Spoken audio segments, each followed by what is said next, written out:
Gold, trusted gold buyers. మీరు తాకట్టు పెట్టిన బంగారాన్ని విడిపించి ఈ రోజు ఉన్న మార్కెట్ ధరకు కొనబడను.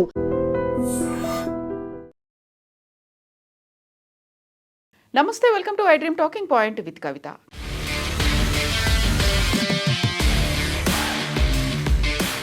కాళేశ్వరం ప్రాజెక్టులో అవకతవకలు జరిగాయి అంటూ కాంగ్రెస్ ప్రభుత్వం చేపట్టినటువంటి పీసీ ఘోష్ కమిషన్ ఇచ్చినటువంటి నివేదిక అంశంలో కేసీఆర్, హరీష్ రావుకు హైకోర్టు భారీ ఊరటనిచ్చింది.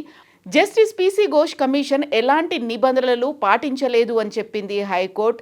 సెక్షన్ 8 ప్రకారం ముందస్తుగా నోటీసులు ఇవ్వకుండానే చర్యలు తీసుకుంటున్నారు అని అభిప్రాయపడింది హైకోర్టు. కాళేశ్వరం అవకతవకలపై నివేదిక ఇచ్చిన జస్టిస్ పీసీ ఘోష్ కమిషన్ని ఇప్పుడు చర్యలు తీసుకోవద్దు అంటూ ఒక ఊరటని హైకోర్టు ఇచ్చింది, తీర్పును వెలువరించింది. పీసీ ఘోష్ కమిషన్ నివేదికపై హైకోర్టుని ఆశ్రయించారు కేసీఆర్, హరీష్ రావు. వెరీ రీసెంట్గా ఒకవేళ హైకోర్టు కనుక చర్యలు తీసుకోవాలి అంటే దానికి సంబంధించి సుప్రీంకోర్టు కూడా వెళ్లడానికి బీఆర్ఎస్ రెడీ అయింది. కాళేశ్వరం ప్రాజెక్టుకి సంబంధించి మాజీ సీఎం కేసీఆర్, మాజీ మంత్రి హరీష్ రావుకు తెలంగాణ హైకోర్టులో ఊరట లభించింది. కాళేశ్వరంపై జస్టిస్ పీసీ ఘోష్ కమిషన్ నివేదికను ధర్మాసనం నిలిపివేసింది. జస్టిస్ ఘోష్ కమిషన్ చట్టబద్ధమైనదేనని న్యాయస్థానం తెలిపింది. అయితే రిపోర్ట్ ఆధారంగా చర్యలు తీసుకోవద్దని హైకోర్టు ఆదేశాలు జారీ చేసింది. దీంతో పిటిషనర్లు కేసీఆర్, హరీష్ రావుతో పాటుగా స్మితా సబర్వాల్, ఎస్కే జోషికి ఊరట లభించినట్టయింది. కమిషన్ ఎలాంటి నిబంధనలు పాటించలేదని హైకోర్టు ధర్మాసనం అసహనం వ్యక్తం చేసినట్టుగా వార్తలు వస్తున్నాయి. కాంగ్రెస్ ప్రభుత్వం మేడిగడ్డ, అన్నారం, సుందిళ్ల బ్యారేజీల నిర్మాణంలో అవకతవకలపై జస్టిస్ పీసీ ఘోష్ కమిషన్ నివేదిక ఇచ్చింది. రాష్ట్రంలో సంచలనం సృష్టించినటువంటి కాళేశ్వరం ప్రాజెక్టు అవకతవకల విచారణలో అనూహ్యమైనటువంటి మలుపుగా దీన్ని అభివర్ణిస్తున్నారు. గత కొంతకాలంగా తెలంగాణ రాజకీయాల్లో సెంటర్ ఆఫ్ అట్రాక్షన్గా ఉన్నటువంటి జస్టిస్ పీసీ ఘోష్ కమిషన్ నివేదికపై గౌరవ హైకోర్టు కీలకమైనటువంటి ఆదేశాలు జారీ చేసింది. దీనిపై బీఆర్ఎస్ కూడా రెస్పాండ్ అయింది. సత్యమేవ జయతే అనేటువంటి మాటని ఇప్పుడు బీఆర్ఎస్ లీడర్లు చెప్తున్నారు. పీసీ ఘోష్ కమిషన్ ఇచ్చినటువంటి నివేదిక ఆధారంగా మాజీ ముఖ్యమంత్రి కేసీఆర్, మాజీ మంత్రి హరీష్ రావులపై ప్రస్తుతానికి ఎలాంటి చర్యలు తీసుకోవద్దు అని హైకోర్టు స్పష్టం చేసింది.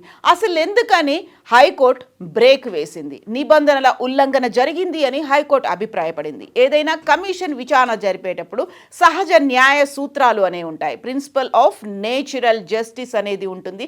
దాన్ని పాటించలేదు అనేటువంటి మాట. ఇక్కడే సెక్షన్ 8 అనేటువంటి మాటని ఉపయోగించింది.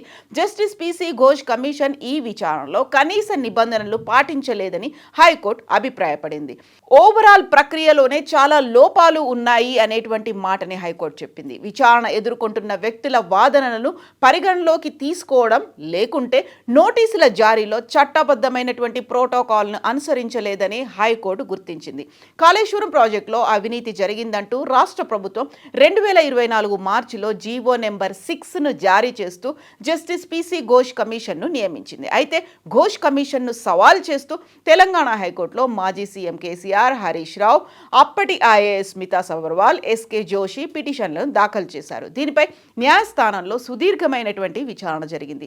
ఈ పిటిషన్లపై ఏప్రిల్ 8న వాదనలు ముగియగా తీర్పును హైకోర్టు ఈ రోజుకు అంటే ఏప్రిల్ 22కు వాయిదా వేసింది. ఈ క్రమంలో రాష్ట్ర ప్రభుత్వం తీసుకొచ్చిన జీవో నెంబర్ 6ను సమర్థించినటువంటి హైకోర్టు జీవో నెంబర్ 6 ఆధారంగా ఏర్పాటైన కమిషన్ నివేదికను అసెంబ్లీలో చర్చ జరగకుండానే మీడియా ముందుకు తీసుకురావడాన్ని న్యాయస్థానం తప్పుపట్టింది.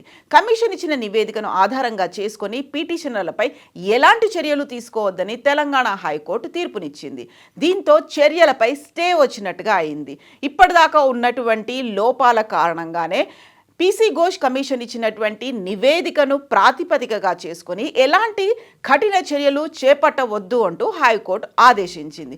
అయితే ఇప్పటిదాకా 1,00,000 కోట్లు ఖర్చయ్యాయని చేస్తున్నటువంటి ఆరోపణల్లో ఆ ప్రాజెక్టులో ఏం జరిగింది అని ఆశగా ఎదురు చూస్తున్నటువంటి తెలంగాణ ప్రజలకు ఈ తీర్పు అనేది మళ్ళీ ఒక క్వశ్చన్ మార్క్ లాగా మారింది.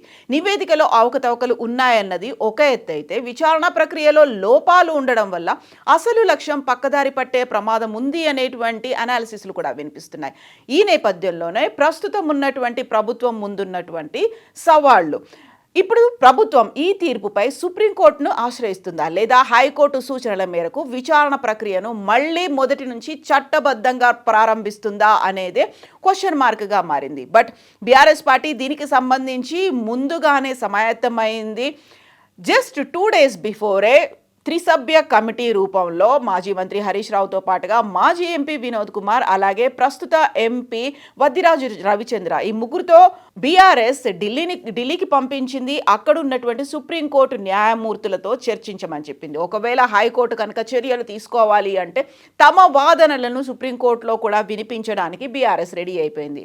బట్ ఈ రోజు సుప్రీంకోర్టు ఇచ్చినటువంటి తీర్పు నేపథ్యంలో బీఆర్ఎస్ స్పందించింది. సత్యమేవ జయతే అంది. ఎప్పటికైనా కానీ కాళేశ్వరం తెలంగాణకి ఒక ప్రాణేశ్వరంగా జీవధారగా ఉంటుంది. దానికి సంబంధించి ఇది కేవలం ఆరోపణలు, ఎలాంటి ఆధారాలు లేవు అనే మాటని బీఆర్ఎస్ చెప్తోంది. ఇప్పుడు ప్రభుత్వం ఏం చేయబోతోంది? సుప్రీంకోర్టు దాకా వెళ్తుందా, లేకపోతే మరొక కమిషన్ని ఏర్పాటు చేసి ఈ ప్రక్రియకు అవకతవకలు జరిగాయా లేదా, నిజంగా ఆర్థికంగా లాభపడింది ఎవరు, ఎంత ఖర్చు అయింది కాళేశ్వరానికి, మేడిగడ్డ పిఎస్ కుంగుబాటికి కారణాలేంటి, వీటన్నిటికీ సంబంధించి మళ్ళీ ఒక కమిషన్ని ఏర్పాటు చేసి చట్టబద్ధంగా ఉండేలా ప్రక్రియను చూస్తుందా?